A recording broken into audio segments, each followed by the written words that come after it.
el tema cirugía mínimamente invasiva en hemorragia intracerebral espontánea. ¿Qué hay del MISTI-3 y del Clear HIV? Un fuerte aplauso para el doctor Carreño, por favor. Bueno, muchas gracias. Ya para cerrar esta participación, vamos a hablar de el papel que juega la cirugía y especialmente la cirugía mínimamente invasiva en los pacientes con hemorragia intracerebral espontánea.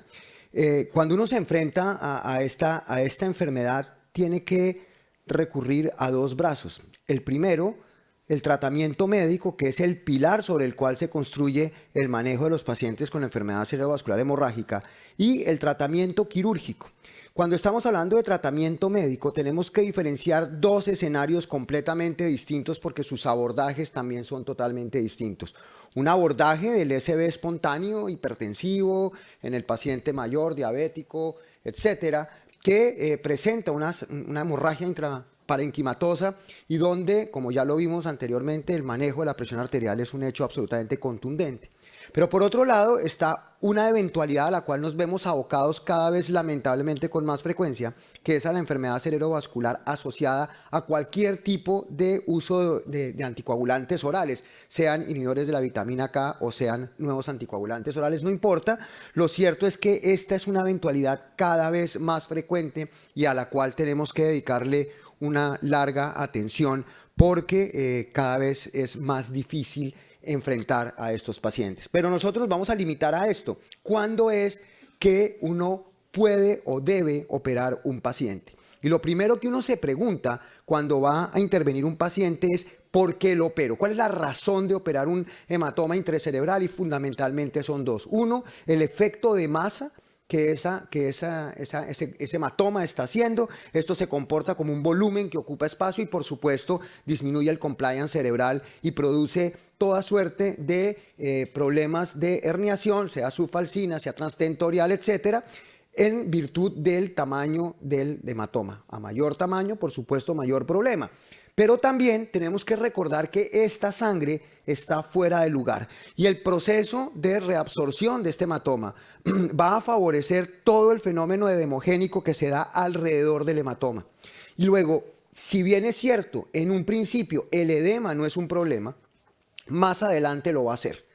Y si yo ya estoy empezando en un cerebro que como consecuencia de la masa ha perdido compliance, en la medida en que aparezca el edema perilesional, esa compliance se va a ver todavía más comprometida y es un evento inevitable que se va a suceder en algunas horas o días después de la hemorragia y que viene a complicar el escenario de los pacientes. Escenario que nos lleva finalmente a cosas tan dramáticas como estos, pacientes que por pérdida de compliance terminan teniendo ausencias de flujos o un patrón como este de muerte encefálica que hubiese podido eventualmente ser prevenible siempre y cuando se hubiesen tomado las decisiones apropiadas en el momento adecuado. La cirugía en los pacientes neurocríticos, como la cirugía en cualquier tipo de paciente, tiene un momento para hacerla. Antes o después es imprudente y es absolutamente innecesaria. En este momento, ¿ya qué objeto tiene operar un paciente? Ya en este momento la cirugía no cumple ningún papel. Por eso, ese famoso y manido argumento de esperemos a que se deteriore para operarlo. Esperemos, es que si abre las pupilas me avisa. Es un argumento inane, es un argumento absolutamente tonto y ridículo. Cuando ya un paciente abre una pupila, el fenómeno de herniación va en curso. Y el fenómeno de herniación va en curso con la consecuente isquemia de los territorios vasculares que se van a ver comprometidos, la cerebral posterior, la comunicante posterior, etc. Por lo tanto, cuando yo tengo un paciente en la UCI y le digo al intensivista que me llame cuando abre una pupila, pues no he entendido cuál es el rol que juega la cirugía en ese paciente. El deterioro de la conciencia y sobre todo el deterioro focalizado del paciente neurocrítico es una señal de muerte inminente. Por lo tanto, es una cirugía imprudentemente tarde cuando yo voy a operar al paciente que está en curso de deterioro, porque simplemente lo que estoy haciendo es operar ya sobre un desastre que yo permití que se produjese. La cirugía tiene un momento y no me canso de repetirle a mis residentes todos los días en la revista lo mismo. Los pacientes tienen un chance y ese chance hay que dárselos a tiempo. Y lamentablemente esta enfermedad suele ocurrir en pacientes mayores que tienen pobre reserva fisiológica y por lo tanto demorar la cirugía es además después someterlos a un estrés fisiológico que probablemente no van a ser capaces de soportar. Por ende, vuelvo y repito, cuando nos enfrentamos al paciente con esta enfermedad, la cirugía debe ser oportuna. ¿Cuándo dicen las guías que es oportuna? Pues dicen las guías que es oportuna cuando, uno, todavía tengo un pronóstico y para eso sigue siendo muy útil la clasificación de Henfield publicada en Stroke del año 2001, que es el ICH Score, que como ustedes saben tiene una correlación directamente proporcional con la mortalidad. A mayor clasificación del ICH Score, peor es la mortalidad, siendo del 100% en los ICH 5 y 6, tanto que en el estudio no consideraron pacientes con un ICH score de 6 porque el 6, si el 5 tenía 100% de mortalidad, pues era obvio que el 6 también. Pero miren ustedes cómo cuando tengo un ICH de 0, que puede ser un paciente que tenga un hematoma menor de 30 centímetros cúbicos y nada más, sin deterioro de la conciencia, sin que sea supratentorial y que sea un hombre de 60 o de 50 años, pues es un paciente que tiene una mortalidad del 0. Ese paciente debe sobrevivir perfectamente a su enfermedad. Pero el solo cambiar un punto, y ese punto puede ser el volumen del hematoma o puede ser la edad del enfermo, inmediatamente incrementa la mortalidad en un 13%.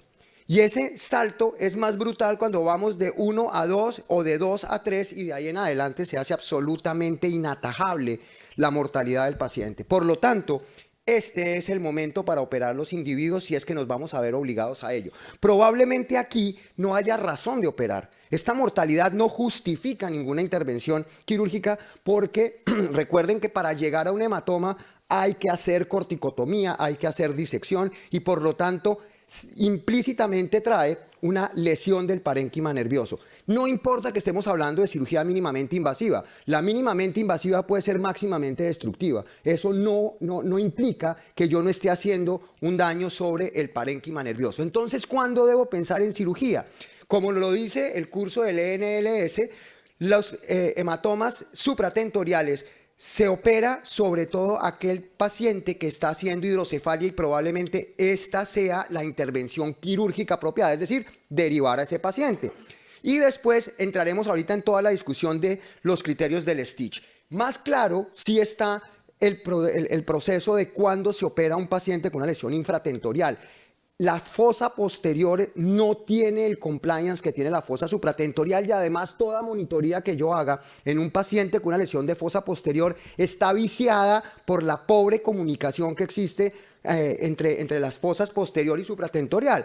Por lo tanto, son algunas razones anatómicas las que me llevan a decidir qué paciente debo operar. Y el paciente que debe operarse sobre todo es aquel que tiene o un hematoma mayor de 3 centímetros o tiene un cuarto ventrículo ausente o deformado. Taneda, hace muchísimos años, presentaba una clasificación que aunque después no se volvió a usar, a mí me sigue pareciendo sumamente útil, en donde hablaba solamente de 3 tipos de hematoma de fosa posterior. Tipo 1, cuando solamente hay hematoma que no compromete el cuarto ventrículo y no produce hidrocefalia supratentorial. El 2, donde se compromete el cuarto ventrículo, se deforma y puede o no tener hidrocefalia, y el Taneda 3, que eran los pacientes que tenían compresión, ausencia completa del cuarto ventrículo con o sin hidrocefalia. ¿Y por qué era importante esa clasificación? Porque además traía aparejada una conducta quirúrgica. El paciente con un Taneda 1, es decir, un paciente que no tenía sino una lesión de fosa posterior sin compromiso del cuarto ventrículo ni hidrocefalia, es un paciente que no se operaba, es un paciente que se observaba. El Taneda 3, el paciente que tiene una hidrocefalia más una lesión de fosa posterior, si era un 3A, es decir, un paciente con solamente con hematoma de la fosa posterior sin hidrocefalia supratentorial, lo único que se hacía era drenar el hematoma, pero si era un Taneda 3B, era un paciente que no justificaba la cirugía porque la mortalidad se acercaba al 100%. El lío estaba en los dos. El 2A, que era un paciente con hematoma de fosa posterior sin hidrocefalia, era un paciente a quien se le debería abordar la fosa posterior, y el 2B era un paciente al cual había que hacerle 2 cirugías. Derivación ventricular externa supratentorial más craniectomía de fosa posterior.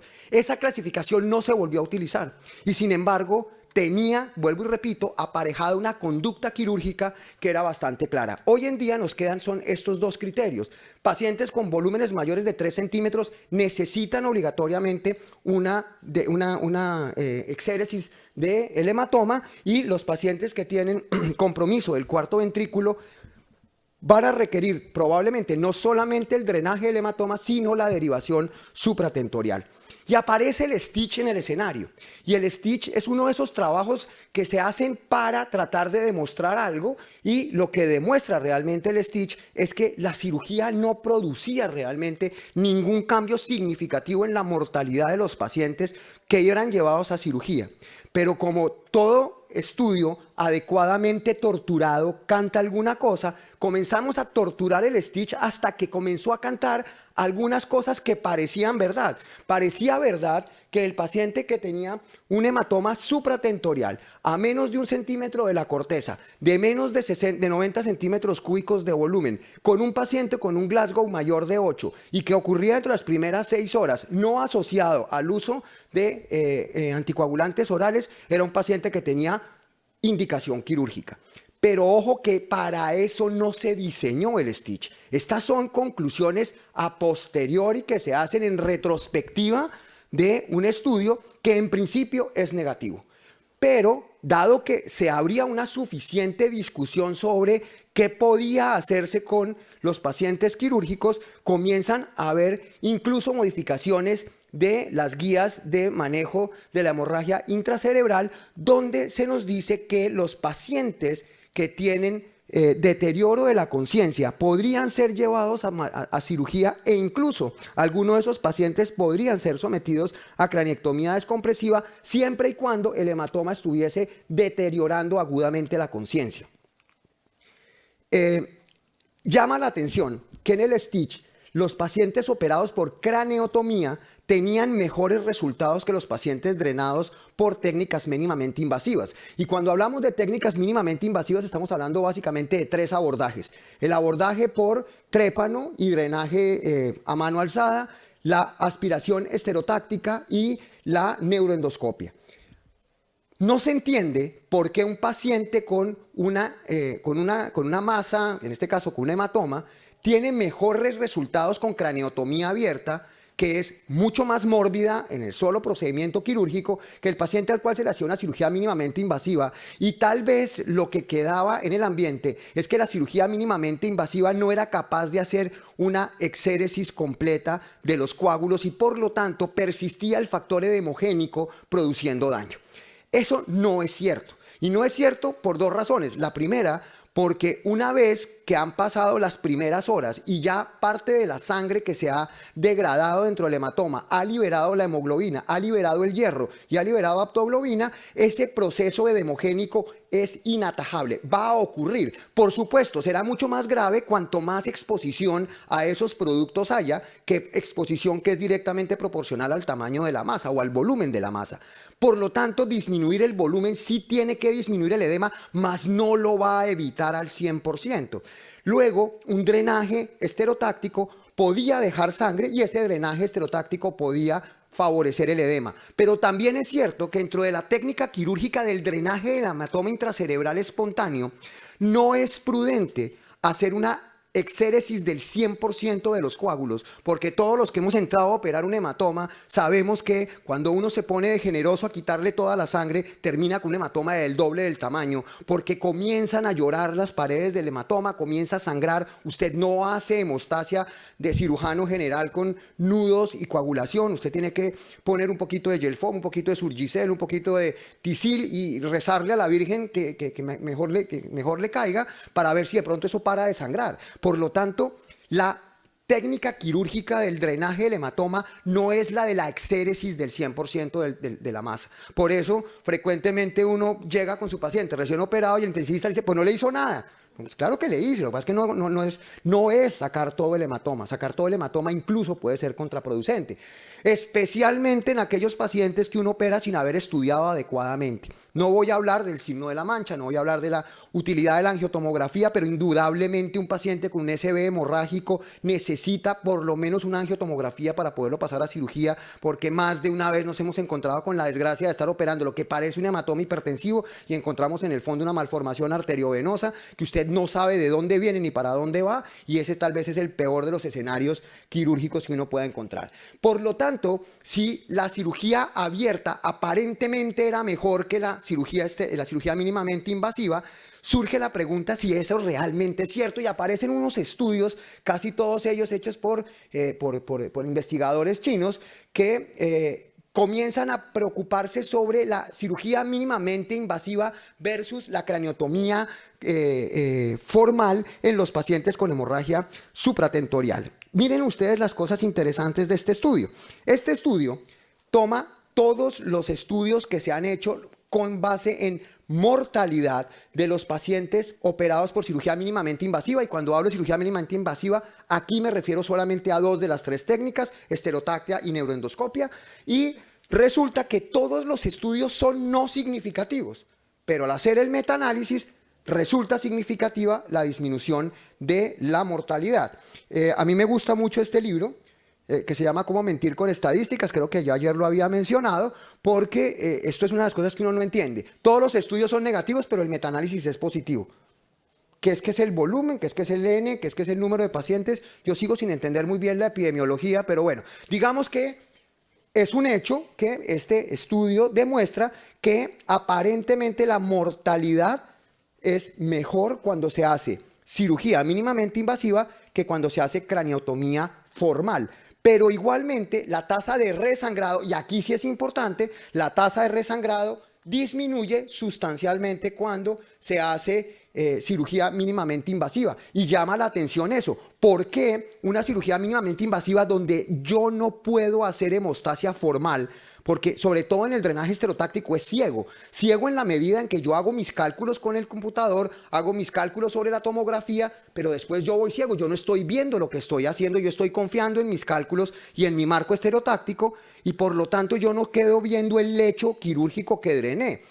Sin embargo, sí es evidente que esos pacientes sangran o resangran menos que los pacientes manejados con craniotomía. Y de manera importante, los pacientes que son operados por cirugía mínimamente invasiva, y aquí sí hay datos que son más concluyentes, tienen menos déficit neurológico que el paciente operado por craniotomía formal, lo cual es de perogrullo.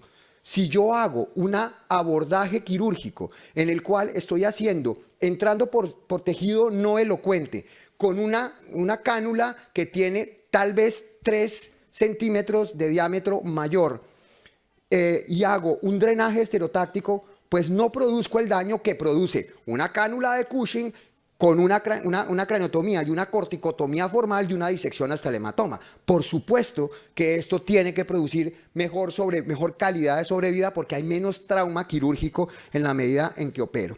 Posteriormente, y nuevamente, autores chinos publican también el año pasado en World Neurosurgery este trabajo donde hablan de cuál es la posibilidad que tiene la endoscopia en la cirugía de la hematoma intracerebral espontáneo.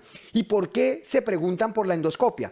El endoscopio tiene un solo problema. Yo estoy viendo muy bien, pero cuando meto la pinza por el canal de trabajo es como tratar de morder gelatina con la boca directamente. El hematoma se hunde, el hematoma no se deja sacar, el hematoma no se deja aspirar, y comienza entonces la necesidad de lisar ese coágulo para poderlo aspirar, y de ahí la importancia del estudio MISTI. Estos estudios, estos metaanálisis que se hicieron respecto al uso de cirugía por neuroendoscopia, tiene exactamente la misma característica del primer estudio de mortalidad, y es que todos los estudios no son significativos, pero el metaanálisis demuestra que a estos pacientes les va mejor, se mueren menos cuando se operan por endoscopia que cuando se operan por drenaje estereotáctico. Igualmente, en la neuroendoscopia parece mejorar el resultado funcional versus la cirugía estereotáctica, y finalmente los pacientes con cirugía endoscópica también tienen un mejor performance a cabo de 3 a 6 meses que cuando se operan por cirugía estereotáctica. Y aparece el MISTI. ¿Y por qué aparece el MISTI? Porque es que resulta, vuelvo y repito, que cuando uno trata de sacar un hematoma por endoscopia o esterotaxia, se encuentra con que eso no se deja sacar. Entonces, se plantean la posibilidad de hacer una craneotomía esterotáctica, colocar un catéter in situ, lo cual se verifica mediante una tomografía, y cuando ya sabemos que la punta del catéter está dentro del hematoma, 6 horas después se comienza una dosis de alteplase de 1 miligramo 3 veces al día por 9 dosis, produciendo después de la aplicación de las dosis un drenaje de ese material para tratar de disminuir el volumen total del hematoma a 10 a 15 centímetros cúbicos, lo cual se hacía entre las 24 y 36 horas después de haber acabado con la dosis de alteplase. Y ese drenaje se dejaba abierto también por 24 a 36 horas. ¿Qué demostró el MISTI? Pues que efectivamente uno sí logra con esta estrategia disminuir el tamaño del hematoma. Y esa disminución del hematoma significativamente disminuye la mortalidad, pero no cambia la morbilidad a largo plazo. Esos pacientes siguen teniendo los mismos déficits neurológicos y por lo tanto seguimos teniendo un fracaso en la evidencia de demostrar que la cirugía está cambiando lo que realmente nos interesa, y es el performance neurológico, el examen clínico de nuestros pacientes a largo plazo. Y ahora, ya para terminar, aparece este desastre, que es cuando tenemos la hemorragia dentro del ventrículo, que es el peor escenario de una hemorragia intracerebral espontánea, porque nos produce una gran cantidad de daño. La hemorragia intracerebral espontánea, que tiene compromiso intraventricular, incrementa sustancialmente la mortalidad, que se puede elevar entre el 40 y el 70, casi el 80%. Es muchísimo peor tener un hematoma intracerebral con hemorragia intraventricular que tener simplemente un hematoma intracerebral. Y esto no mejora por poner una ventriculostomía, porque a diferencia del sangrado intraventricular de la hemorragia subaracnoidea, que es sangre diluida dentro del líquido cefalorraquídeo, lo que estamos viendo dentro del ventrículo es sangre pura, es decir, nuevamente un coágulo que no va a salir a través de una ventriculostomía y que por el contrario va a terminar obstruyendo completamente la ventriculostomía. De ahí que la discapacidad de los pacientes con hemorragia intraventricular se acerque al 90%. Es importantísimo calificar el volumen de la hemorragia intraventricular y para eso se utiliza la escala de Graeb, que hay de dos tipos, esta que es la original y el Graeb modificado, que es este, que básicamente nos dice cuánta sangre tenemos dentro de los ventrículos, en qué disposición está esa sangre intraventricular, y eso tiene una correlación directa con la morbimortalidad de esos pacientes. Incluso es muchísimo mejor la correlación del Graeb modificado con el volumen de sangre intraventricular que la que tenía el Graeb original. En la medida en que aumenta el Graeb modificado, también se aumenta el riesgo de morir o quedar discapacitado como consecuencia de esa hemorragia intraventricular. Luego cabe la pregunta, si yo disminuyo el Graeb, ¿los pacientes se van a morir menos? Y eso tendrá algo que ver con la dosis de tratamiento intraventricular que le voy a dar a este paciente. Pues vamos a tratar de dilucidar eso, porque ¿cuál sería el tratamiento para un paciente con una hemorragia intraventricular? Sacar el hematoma, pero como yo no lo puedo sacar quirúrgicamente, lo que hago es lisarlo para que ese hematoma se drene espontáneamente por la ventriculostomía. Y eso lo hacemos básicamente a través de fibrinolisis para poder posteriormente dejar que eso se drene por la ventriculostomía. Hacer endoscopia en estos casos, no sé si alguno de ustedes ha tenido la oportunidad de entrar a hacer una endoscopia. Esto es un desastre porque cuando uno logra finalmente llegar al ventrículo con el endoscopio, lo único que ve es rojo, no ve nada más, uno no sabe en dónde está parado, corre el riesgo de terminar rompiendo la membrana terminalis, termina uno metido entre la fosa posterior o lo que es peor, rompe una lámina mamilar y termina uno metido entre el hipotálamo. Por lo tanto, hacer endoscopia aquí pues no es fácil. Y por eso se recurre a la ventriculostomía que se obstruye fácilmente, y por eso cuando se pone RTPA, esas ventriculostomías funcionan y funcionan bastante bien. Por lo tanto, tiene lógica poner una ventriculostomía más trombolisis intraventricular, que en la evidencia de las guías nos dice que aparentemente disminuye los riesgos de morbimortalidad a largo plazo de los pacientes que además tienen un hematoma intraventricular, a sabiendas de que da lo mismo hacer la trombolisis del lado con más sangre que del lado con menos sangre. No importa, póngalo donde sea capaz de colocar el catéter, pero ponga la dosis de RTPA. ¿Qué dosis? Este estudio, que fue un estudio preliminar al estudio del CLEAR posterior, nos muestra que lo ideal son las dosis de 3 miligramos de RTPA, y por eso lo que utilizamos hoy en día es una dosis de 1 miligramo 3 veces al día por un máximo de 12 miligramos.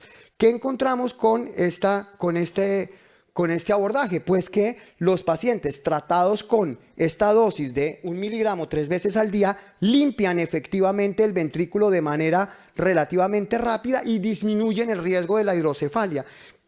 Disminución del riesgo que se asocia a una ligera, más no significativa disminución de la morbilidad y de los déficits neurológicos y la muerte de estos pacientes, cosa que no pasa cuando estamos hablando a largo plazo, donde si el paciente logra sobrevivir a la primera fase de la enfermedad, después su morbilidad será menor que aquellos pacientes que no fueron sometidos a terapia fibrinolítica, a pesar de que ello no mejore el performance neurológico a largo plazo.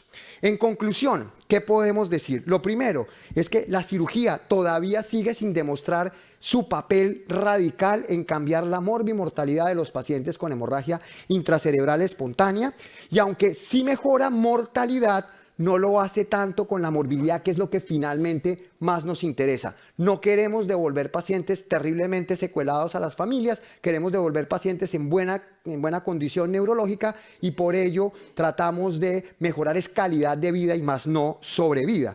Cuando tenemos que hacer un abordaje quirúrgico, idealmente deberíamos hacer cirugía mínimamente invasiva, y de ello tal vez la neuroendoscopia termina teniendo mejores resultados. Y cuando estamos hablando de hemorragia intraventricular, la conclusión es que, dado que esta es una lesión que empeora marcadamente el pronóstico, a pesar de que la evidencia del RTPA intraventricular no es tan dramática, no es tan impactante, debemos utilizarlo como una estrategia que nos permita limpiar rápidamente el ventrículo a dosis de 1 miligramo 3 veces al día por máximo 12 miligramos, y con ello tratar de disminuir las secuelas, la hidrocefalia y todas las consecuencias que tenga esta enfermedad sobre la calidad y duración de la vida de nuestros pacientes.